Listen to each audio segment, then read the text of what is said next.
처음에 무심코 이름을 개명했다가 이름을 간명을 의뢰했을 때, 야, 이거 좋지 않은 이름이야. 너 어디서 이름을 졌어?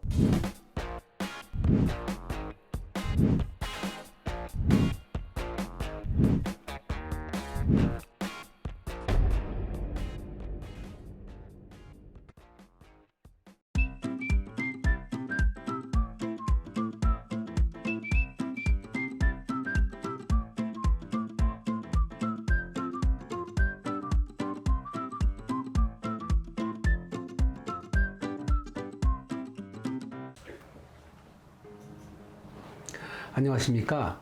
대간장명 철학연구원 교량 이육재입니다. 반갑습니다. 안녕하십니까 선생님. 안녕하세요. 선생님, 저희 지난 영상에 이름 욕심이 있는 사람이 잘 산다라는 얘기를 한 적이 있잖아요. 네. 이름 욕심이 있는 사람들은 그만큼 개명에도 관심이 많고 개명을 자주 하는 사람들도 있을 것 같은데, 선생님이 생각하시기에 개명을 하는 것 자주 해도 괜찮을까요? 개명을 자주 하는 건 뭐 바람직한 일은 아닙니다. 그러나 이제 개명을 자주 하는 사례는 어떤 사례가 있냐면, 이 처음에 무심코 이름을 개명했다가 주변에 알아보니까 이름이 나쁘다. 이래서 이제 개명을 했습니다. 개명을 하고 잘 쓰다가 이름을 간명을 의뢰했을 때, 야, 이거 좋지 않은 이름이야.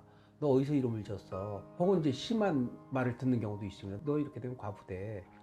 너 이 자식 길 막어. 이렇게 되면 그 다음에 이제 이름에 대한 미련이, 애착이 없어집니다.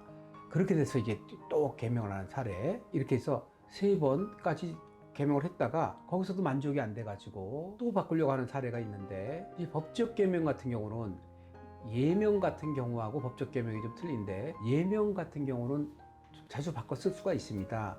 왜냐면 분위기나 직업에 따라서, 예를 들어 내가 동호회 갈 때 쓰는 이름, 가족끼리 쓸 수 있는 이름, 혹은 필명이라든지 내가 그 직업 분야에서 2개의 분야를 왔다 갔다 할 때 쓰는 이름이라든지, 이렇게 예명 같은 경우는 많이 쓰는 것이 나쁘지 않습니다. 그러나 이제 본명 같은 경우를 이렇게 많이 바꿔 쓰게 되면 정체성 문제라든지 지속적인 발전의 저하, 뭐 이런 부분이 나올 수 있기 때문에 본명을 이렇게 서핑하듯이 많이 바꿔 쓰는 건 좋지 않고, 또 법적으로도 이름을 막 4번, 5번 이렇게 바꿔주는 사례는 흔치가 않습니다. 개명하고 2번째 개명이 조금 힘들거든요. 왜냐면 여러 가지 사유를 보거든요. 이름을 법적으로 자꾸 바꿀 때 판사님께서는 어떤 합리적 의심을 가질 수가 있습니다. 사고를 치고 도피성 개명이라든지. 그래서 판단이 2번째도 쉽지 않은데 3번째는 좀 더 힘들어요. 물론 3번까지 개명한 사례가 많이 있습니다. 정성을 들여서.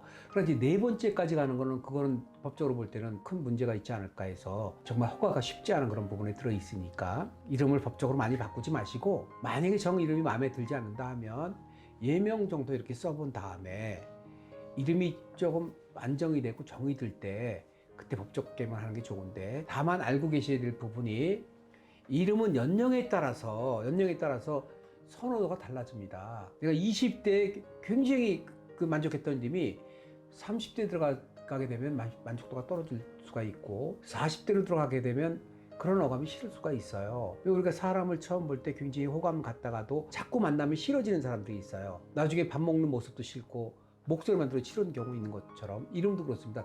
처음에 굉장히 좋았다가 노화로 인한 문제라든지 그런 변화로 인해서 싫어질 수 있는 그런 이름들이 있기 때문에, 이름을 막 욕심이 있다고 해서 막 자주 바꾸고 이런 경우는 바람직하지 않고요. 사주에 편인이라는 성질이 있는 사람들이 있습니다. 기획력이 아주 좋은 사람들이거든요.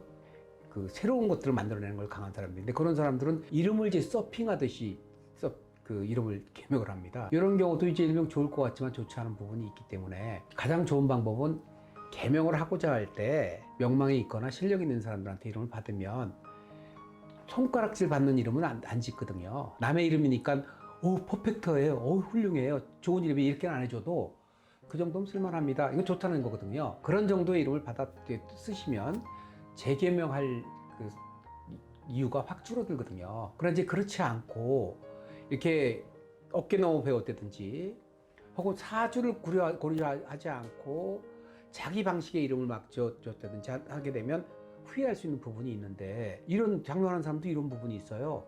이제 간명을 하러 왔는데 이름이 전혀 아니에요. 근데 그 짓는 분이 나는 원형 이력도 안 따지고 나는 내 방식대로 이름을 짓습니다. 이렇게 해서 이름을 내줬는데 이거는 저희가 볼 때는 기본적인 음양오행도 안 지킨 그런 이름인데 그분이 또 이름 금액은 또 굉장히 비싸게 받는 거예요. 신뢰를 바탕으로 해서 이름은 아닌 부분이 있었는데 그거는 그분의 논리거든요. 그런 이름 같은 경우는 어디 가서 기본적인 평도 못 받거든요. 이렇게 뭐 쓸만합니다 이런 평도 못 받고 하니까 이럴 때 자꾸 그런 이름 갖고 개명했다가 이름 아니다 그러면 당황해서 또 하고 하는 사례니까 조금 명망 있는 사람에게 이름을 받아서 이름을 막 서핑하듯이 막 바꾸고 하는 것보다 예명을 그렇게 하는 거는 훨씬 더 좀 수월하니까 그런 방법을 한번 찾아보시는 것이 방법일 수 있습니다. 개명을 자주 하는 것은 사례가 없는 건 아니지만 바람직하지는 않다. 이왕 개명하는 거 잘해서 한 번에 하는 게 좋겠다. 아유 정리 아주 잘해 주시네요. 결론이 그렇습니다. 네, 알겠습니다. 선생님 좋은 말씀 감사합니다. 좋아요, 댓글 달아주시고 구독해 주시는 모든 분께 진심으로 감사 말씀드립니다. 댓글 올려주신 거 읽어보고 있고요. 또 사안에 따라서 답변도 드리고 좋아요 또 눌러드리고 있습니다. 감사합니다.